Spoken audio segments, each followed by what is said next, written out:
Okay, I'm never gonna get tired of this. I'm never gonna get tired of this. By the way, look at this. Look at this. He's firing arrows in all directions. What's up, everyone? This is Oli, and today we're taking a very first look at Marvel Snap. It's a brand new game that I downloaded. It launched 2 weeks ago or something, so we're a little bit late to the party. But these are my honest first impressions about this game. So here we are right after opening this app. It immediately says, okay, you have to fight now. We have to start with Spider-Man in New York. Well, that sounds like a natural combo to me. Also, this effect, Jesus Christ, how much effort went into this? Like any other card game, you just move a card and that's it, and there's no animation with it. But this comes with spiderwebs. If they have animations for every single character, I'm gonna be so impressed with this game. And this is just the first impression of this game. Now, I grew up with Marvel Comics. I went out of my way to find a way to get my hands on Marvel Comics. It was very, very hard back in the day. In Germany, back then, Condor was a publisher that was publishing Marvel Comics almost everywhere. So it was kind of easy to find them for quite a while. But they did eventually change that. So after a while, it was no longer possible to get Marvel Comics from Condor anywhere, really. You had to go to specialized stores that would have Marvel Comics because Panini started publishing them. It's been a whole story. It was relatively hard getting your hands on those comics, but I was super dedicated. My whole entire childhood and youth, basically, this was my whole thing. Finding my way into Marvel Comics, getting my hands on them. So what can I do with these characters? Not much so far. I can drag them around, which is fun and all, but I guess that's kind of it. So this is my turn. I'm just dragging cards on the table. They're not doing anything, and now I have to win objects, locations, I guess. Locations. I have to win locations. Okay. So New York, I'm doing 5-2. That sounds like it's pretty good. Okay. What do I need to do? This is the third turn. So they are all very funny. I kind of like that, but so far I'm not doing anything. I'm just dragging cards on the map. Where's this fighting part? Where can I punch faces and take names and whatnot? All right. Star-Lord has a special effect. Well, we all knew that. He can talk, basically like me. So his superpower is like my superpower. He also can dance very well, which is something I can't quite do, but I guess I'm getting there eventually. So if my opponent has played a card, I guess this is going to happen eventually, he's going to get +3 power. So that sounds like a plan. All right. So what do I need to do? Just play him again. Oh, can I play him wherever I want? I don't know. Let's just play another location and say, okay, Star-Lord is going to be good here, I guess. Also, what is New York doing? I mean, it's a city, and that's it. All right, New York is there. It's just, that's what New York is known for. It's there. All right. So now the special ability of Star-Lord kicks in, apparently. And he's got 5 power now. Ooh, there's a Sentinel. That's pretty weird. Doom is playing Sentinels, Wasp, and Elektra. This doesn't check out as far as I'm concerned. So we seem to be doing well in Nova Roma, which is a place I've never heard of, and now I'm feeling I have to check in my Marvel fan badge at the entrance or something. So let's check Nova Roma, what we can do. We can draw a card. Okay, cool. I appreciate this place. I want to do that. Woof! Okay, so now we have Hawkeye and Medusa. I know Medusa. You might only know Medusa from a very unsuccessful Marvel TV show that somehow someone thought it was a good idea to put that in cinemas, which is scary. Scott Buck, the guy that took over Dexter after season 4. So if you like Dexter until season 4 and you feel what happened to Dexter, well, the answer is Scott Buck. And he then was hired by Marvel to do Inhumans, which was a terrible, terrible, terrible series. Worse than anything that people are complaining about these days when it comes to Marvel TV. All right, so Hawkeye tells us if we're playing a card next turn, it's going to happen. I'm just going to predict that right here, loud and proud, like I am. We're going to get +2 power. Okay, so that sounds like a plan. Medusa, I'm mixing names up. If she is in the middle location, she gets +2. Well, that's kind of bad because I already win the middle location. So let's play. Can we play more than one card per turn, or is there a limitation? Oh, we can just throw everything on the board. All right, this is my kind of card game. Also, by the way, look at this. Look at this. He's firing arrows in all directions. It's kind of weird because Hawkeye is known to never miss. That's his whole thing. That's his whole stick, or bow in his case. But I guess sure. Jesus Christ, everybody has their unique animation. Are you kidding me? Wow. Wow, this is literally clobbering time when you look at the thing. What is happening? 6 power? All right. So Iron Man has a powerful effect. He doesn't have just an effect, he has a powerful effect is what the game is telling us. And his total power is going to get doubled. So this sounds like much, but if he has 0 power, that doesn't make a whole lot of sense. Let's see, we got the Wakandan Embassy, alright.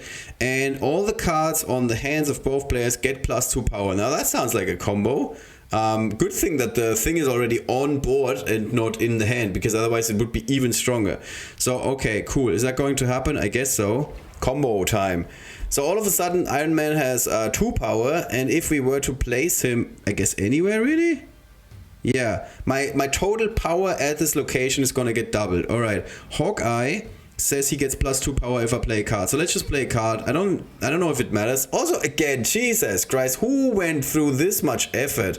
Like, it's gonna be a fun mini game in this game to just drag cards around. I know you're not watching the stream for that, but you should try it sometime.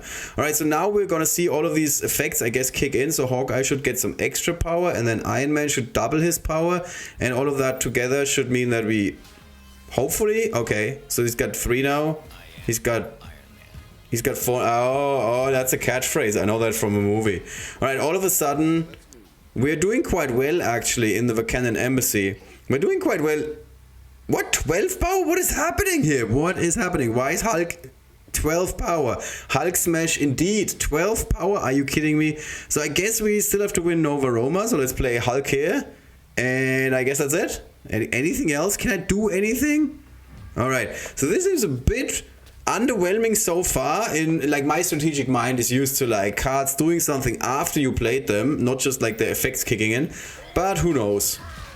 Oof, okay, we're getting smashed. And then there's America Chavez. I only know her from the Doctor Strange movie. That was not very good if you're asking me. But we did win 2 out of 3 locations. We kind of lost like in Nova Roma against the Abomination, a Sentinel, and America Chavez. That's a weird team if I've ever seen one. Then again, Hulk and the Star-Lord together doesn't really make much sense either. Alright, so I guess we're good, so we can continue. And it tells me we can get visual upgrades for our cards if we play more matches. That sounds fine. I'm good. There's a lot of good things that I heard about this game from some of my friends that have already been playing this game. They said things like, you don't have to invest a whole lot to get like ahead in this game. This game is quite cool for like a free-to-play player. Oh, okay, so we have oversized art or alternate art. Alternate art is actually a different card. This is like extended art is what this was called in like a couple of games that I used to play. Like I played like a little bit of Magic. Ooh. Okay, now we have a 3D effect. Okay, I'm not complaining. I dig the art style. I mean, then again, I did grow up with Marvel comics, but still, this is really impressive as far as I'm concerned. Oh, we get the Punisher. Oof. One of everybody's favorite characters. I don't know anybody who doesn't like this character, which is kind of weird, to be honest. Because he's like an anti-hero. Sometimes kills people. Like, that's like his thing, actually. Okay, we immediately go into match 2. This is kind of interesting because we can't even, I don't know, like change the options. I would not mind changing this to English, for example. But I guess we're good. Alright, so now all of a sudden the energy system has been introduced to this game.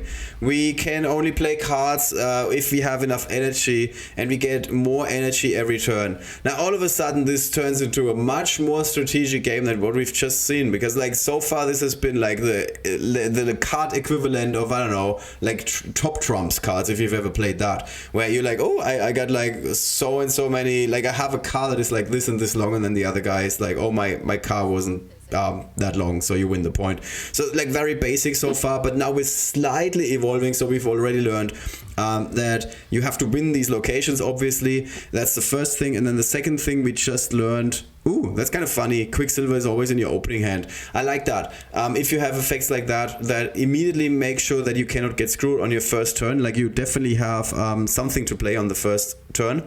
And we also have Misty Knight. She says you have to save the city. Well, that's cute and all, but don't you come with an effect or something? Just a catchphrase, is that it? Alright. And the Punisher gets stronger the more opponent's cards are in that specific location. So he's like a counter card. So if your enemy is like putting like a whole lot of good cards into one location, you can play the Punisher. All of a sudden you get like superpowers basically. Alright, Xander. Cards have +1 power. Okay, I guess that's fine. So let's, I don't know, let's play one here. And then eventually we will know, oh, we don't have enough energy. Okay, because playing the card drains your energy. So it's not like you have one energy and then the entire turn you can just play cards with one energy or below. Rather, it is a little bit different. It says that you can only play as many cards as like the total energy you have. So this is immediately really, really cool as far as I'm concerned, because this means that that you can really plan a little bit ahead. You cannot just like play all your cards like in Yu-Gi-Oh, where like apparently you can dump your entire hand on the first turn and watch your opponent do the same, even though it's not his turn, which is something that I always disliked about Yu-Gi-Oh after a couple of years. I used to love Yu-Gi-Oh. If she's in the middle, yes, if she's in the middle location, she gets +2 power, so this sounds good. And this says in turn number 6 we cannot play any cards here. So we have to think a little bit ahead. In turn number 6 we cannot play any cards there. So let's dominate this location as soon as possible, and Medusa seems to be the right card for the job. So let's say, okay, we pass play. She gets a little bit more powerful with her hair powers. And the opponent is really inclined to capture the last location, which is the hub. In the hub, where everybody gets a random card to the hand, which is pretty cool. Okay, so we have more cards now. So it's turn number 3. We already said that the Punisher is getting more powerful for every opponent's card in this specific location. So he seems to be like a really good natural choice for the hub. What does Mr. Fantastic do? He says that, so locations that are adjacent, they get +2 power. So it would make a little bit more sense to play him in the middle. But let's not do that right away. Or maybe do? Maybe do? I don't know. This is a good question. So we have to play him before the last turn. I don't know when the cards get compared, but let's just play the Punisher. Okay, I'm never gonna get tired of this. I'm never gonna get tired of this. What does Mr. Fantastic do? His hand is going somewhere, I guess? What? Where's your animation? What's happening? Alright.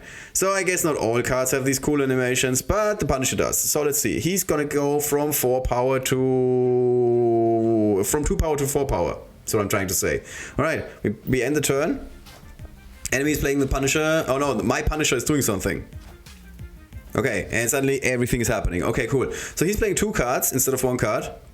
Alright, so Iron Man, he will double your total power on this location constantly. We can play him the next turn, but not this turn. So since we can play with 4 power, both Mr. Fantastic and Quicksilver, I think it makes a whole lot of sense to play Mr. Fantastic in the middle.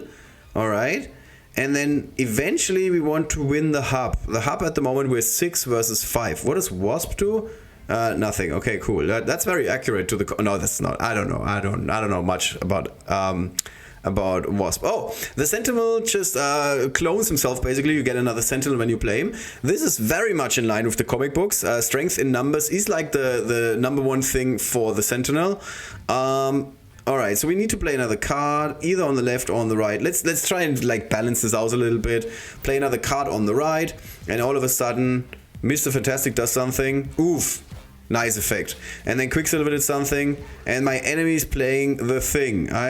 Let's see. And then T? Okay, yeah, I like your sense of humor, alright. Okay, the Thing, apparently all the enemy cards don't do anything, they're just like pretty to look at and have a whole lot of power. So again, what did Iron Man say? He said that my total power on this location is gonna get doubled.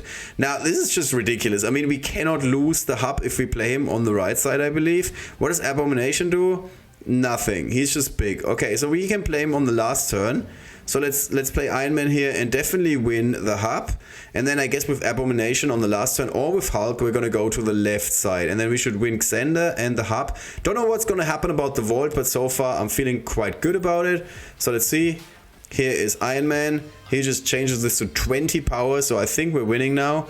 Okay, and we have a bit of a problem with the left location. This is the last turn. Alright, so we have 6 power now. Everybody's invited. Staring contest. Okay, this is Cyclops. Alright, I think that we cannot lose the right side unless my enemy has like a super powerful unit or something, but I think we're pretty good about the right side. Let's try and win them all. Gonna win them all. So this is a phrase from Pokemon, gonna catch them all. This is a really good joke, especially when you're explaining it. I have played all the card games. Yeah, all of them. I'm not exaggerating. Did I mention that I'm... Oh, that's another Sentinel. Alright. Did I mention that I'm going to be doing live coverage for Pokemon? Oof, and it's a 3-0. So flawless victory for us. And I think we're doing pretty well here. We're doing pretty well here. Also, the tutorial in general is, first of all, very entertaining. I like that they are first showing you like a stripped down version of the game where you can do like all the things that you can do later on, and then like bit by bit by bit they are allowing you to do more things, learn more about the game, and suddenly you just basically become more powerful. Alright, so here is Hulk. Oh, he's basically stepping out of the frame. Now I get it. Okay, so this is really excellent art because the art is extending even over the physical limitation and border of the frame. Alright, here's a Sentinel. The quick question for me would be, have I have to have a second Sentinel in my deck, or is just magically gonna like add another Sentinel when I play him? That would be interesting to know. This is one of those things that basically breaks the limitations that physical card games have, and this doesn't seem to be the case for this kind of card game. Alright, so now I'm learning that he's in my collection, but you cannot even see my collection. I would have to scroll this even further down, but I think there's no use. There's an icon on the left that says I can go to my collection, and then there's even more icons. So we first have to look at our collection. Alright, we can change our deck here and open it. Yeah, this is the part where you're getting guided through everything. My new card is Klasse, which doesn't really properly translate. It's like good, I guess. I don't think this is the highest rarity. And we can now replace Shocker. Alright, so we can put him out of the deck. I didn't even know I had Shocker. Good to know. And now we want to play Sentinel in our deck. Alright, and we can dominate now. Well, I will believe it when I see it, but good news. Okay, cool. So there's obviously other stuff. So in the first menu we probably get easy stuff, but we have to play. We have to play. We don't even get a chance to change the language of this game. We just have to keep going. This would be very interesting if there's something that you absolutely have to do to play this game. I don't know, you're playing with the friend of somebody. I don't know, you just ended up with a phone that is set to Chinese or something for whatever reason, and you have to play this game in Chinese and you won't understand a single thing. That would be kind of weird, but I guess this is like a bit of an extreme example that I just came up with. So as always, when I'm playing any games, I'm being called Soul Warrior. If this game if this name is already registered, I cannot play this game anymore. I will have to immediately stop playing this game. But we're good. Alright, so we have Quicksilver like magically arriving in turn number 1. Alright. And then we will know that, in the negative zone, cards have -3 power. So what even is the point of playing anybody there? So let's not do that, I guess. Then we have the Sentinel, which is going to give us a second Sentinel, so that's good. That basically fixes your turn 3 play. And then we also have Star-Lord, and if your opponent is playing a card, he gets plus 3 power. Okay, so he could actually do something in the negative zone. Alright, so Star-Lord says when if your opponent has played a card in this turn. Okay, so this is definitely going to happen on the second turn. So let's play Quicksilver maybe on the right. Oh, there's a timer. Good to know. There's a timer. Good to know. Thank you so much. I didn't know this game. Alright, so we have to play a little bit faster. If you're playing a card, we get a copy on our hand. So let's play Quicksilver because I believe he's... sorry, not Quicksilver. This is Star-Lord. Because I believe he's our strongest unit. So good to know that there's a timer in this game. I did not know, but I'm fine. So all of a sudden, we have a 5-powered card. That sounds pretty good. And we have a second Star-Lord. Sewer is the last one. Cards have -1 power. Where is this magical clock? I don't even know. It's just somewhere. Okay. Misty Knight doesn't do anything. So let's play another Star-Lord. And let's maybe play Misty Knight because she has 2 power. I want to win the middle. I want a middle. Oh, I always get a copy, right? This is not like a one-time thing.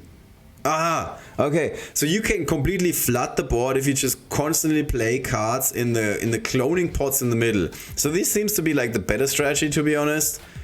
Because my opponent is now having another Medusa in his hand. And he's gonna have another Rocket Raccoon. Woo! Oh, and he's doing the same thing that Star-Lord has. So this doesn't seem to be like a unique thing to Star-Lord. This is actually like a keyword or key phrase or something, like a trait of this card. Alright, so it makes a whole lot of sense to play cards in the middle. We do have 4 power now, and we do have the thing, and that's kind of it. And we can get like infinite Sentinels. So we could play a Sentinel and Misty Knight and Quicksilver. Oh, you can't play them all in the middle. So there's a limitation how many cards you can play in one location. Well, that would have been good to know like 5 minutes ago. Alright, interesting. So can we, I don't know, swap these cards at some point? So now we get a second Sentinel from his own effect, and then I think we get a second Sentinel because of the clone pods. So all of that makes sense. Oof, there's the Punisher, and there's Rocket Raccoon.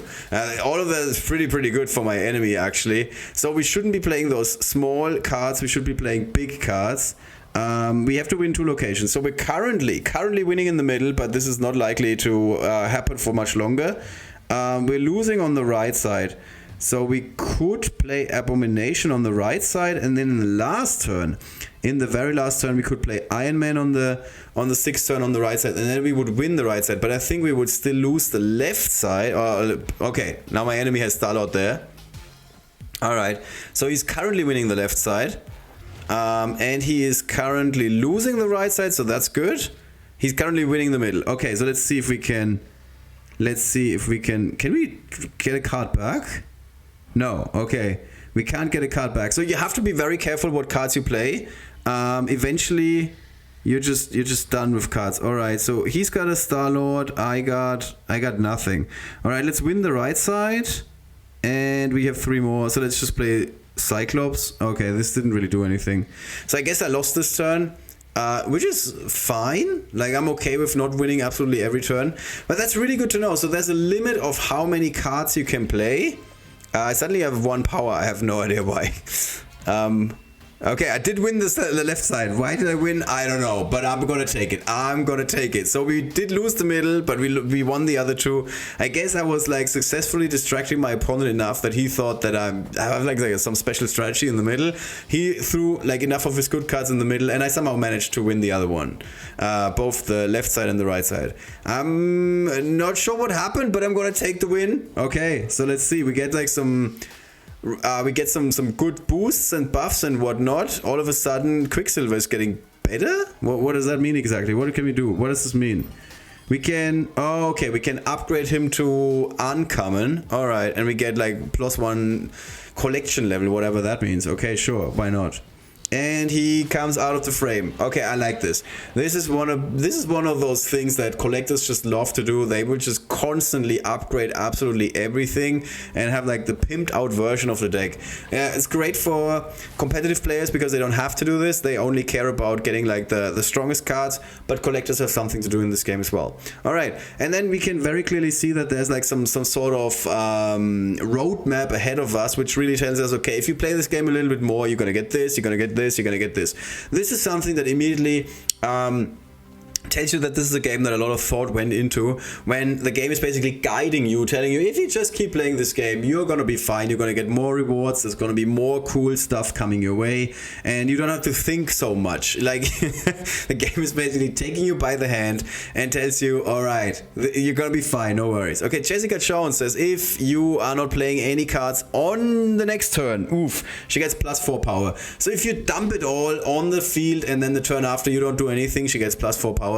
That doesn't sound so bad. And like a card with 4 power for 4 energy also sounds like a pretty good general stat. I guess this is the rule in the game. If you have a card that is worth more power than it is costing you, it's probably going to be like a decent card. And if it's like worth a lot more, it's going to be like a fantastic card. If it has like a amazing effect or something like that, then probably it's also going to do something. Alright, here's Kassar. We know him from the, what's it called? The Hidden Land? I don't remember the name in English. I just know the German word for it. He gets 1 cost cards have +1 power. Alright, that's pretty good, I guess. Obviously you would have to flood the board, but with cards like Quicksilver that is like always in your opening hand, you could probably facilitate that. Okay, so we get another nothing. Okay, what do I need to do? Nothing. I can just, okay, close this. Right, so we have 1 win somehow. We still don't know how it happened, but we're gonna take it, and then we have to continue. We don't even have the choice to not continue. Alright, and this is the usual portion of what happens in these games. You can do something at the very beginning, but the game is really like taking you by the hand, guiding you through the whole process, and then eventually the game is like letting you explore the game by yourself. So all of a sudden we can click on all of these items. This is the shop. There's a 1, which usually means you get something everything for free. There's like a welcome package with Captain America, alright, and then there's a daily deal. Very often the daily deal, it really depends on the game, I guess. It really depends on the game. Typically, a lot of these games, they have really, really bad daily deals. Alright, so the navigation at the top doesn't really do anything. It just allows us to scroll to certain places on like this list. In my experience, buying gold is never ever worth it. You just collect gold by playing. So I would not waste any money or like invest any money into gold. This is like strictly speaking from other games. I don't know if this is any different about this game, but I would be very surprised. Now, if you're someone who has like a very large wallet and you're just like, yeah, let's throw money at the problem to solve it, like the American dream, then yes, I guess you can buy gold, but I'm not gonna go for that, I guess. Then you can get credits, which allows you to upgrade cards. Well, if upgrade just means that they look nicer, I would not recommend that, but here you can see we get something for free. Woo, okay, I'm in for that. So we get 15 credits and we can now improve our cards. Sure, let's see. Oh, and we get more of that in 12 hours. So log in daily, okay, we've seen that before, nothing super new. And then here we can get like a daily deal for cards in different variants. Okay, so this seems hardly like something that we need. Very often this is something that you could invest if you want to speed up your progress, but a whole lot of games you can tell if they are any good or not by just playing them and seeing where you get. Like if the game is constantly like allowing you to upgrade everything without you like dumping a bunch of money into it, it's a good game as far as I'm concerned. If the game needs you to invest money all the time, it's very often not a great game. Okay, so here we have the season pass. Alright, so that allows us to pay money and get more stuff. We get Blue Marvel, a character that I have never heard before. I haven't really kept up with Marvel Comics in the last couple of years, and I went to the movies. So I'm not sure if he's like a recent addition to the Marvel Universe. But yeah, I don't really know this character. No idea if he's any good, but obviously there's a chance that the character is like absolutely kick-ass in the comic books, but then he kind of sucks. He kind of sucks as soon as you like see him in this game. There's a chance for that. Obviously, this was one of the biggest problems in Versus System. Versus System of card games that like absolutely nobody will remember. Versus System allowed you to play the Spider-Man deck, and Spider-Man sucked. That was one of the biggest design errors of this game. There was also a Superman deck, because Versus was both with the licenses of DC and of Marvel. Like, woof, mind blown. Yeah, there was such a thing back in the days. I think the game is even back these days. But yeah, Versus System had both licenses and somehow managed to make Superman one of the suckiest characters in the entire game, and Spider-Man the same. Spider-Man had like one of the absolute most useless effects in the entire game, and they somehow thought that this would be a good idea. Didn't really fly. Cards that were super powerful in Versus System was, for example, Doctor Doom. Like nobody's favorite character in Marvel history. I'm sorry, I don't say that he's like the worst or something, but it's not like, oh yeah, I always dreamt of playing Doctor Doom in a game. That's not what a whole lot of people think. At least a whole lot of people that do not have mental issues think that way. Alright, so we get like a cool variant of Hawkeye.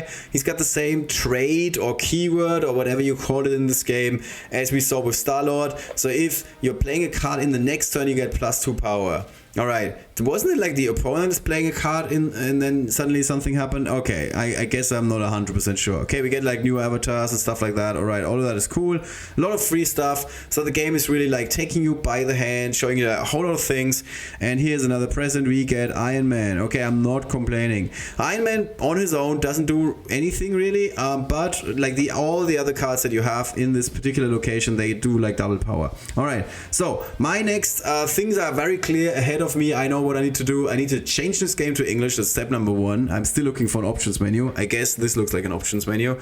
Here we go. All right, and we can change the graphics quality. High is fine, and there's haptic. Okay, and then we can change the language finally to English. Woohoo! And I think now all of a sudden this makes a whole lot more sense. All right. There's a lot of things to like about this game as like very first impressions. As far as I'm concerned, there's a whole lot of good stuff. The game is like not overwhelming you with information. It's basically taking you by the hand. Then suddenly everything is still back in German. Didn't I just change this to English? Okay, I guess Do I need to save? No, I don't. I guess I have to restart the game. This would also be very, very typical. So those are the next couple of things that I'm going to do. I'm going to set an avatar and everything, and I'm going to be back. I can already tell you guys I'm going to be back for this game. This seems like interesting enough. It seems like a very fast, fun, and exciting game, which was something that somebody said about Yu-Gi-Oh! 15 years ago.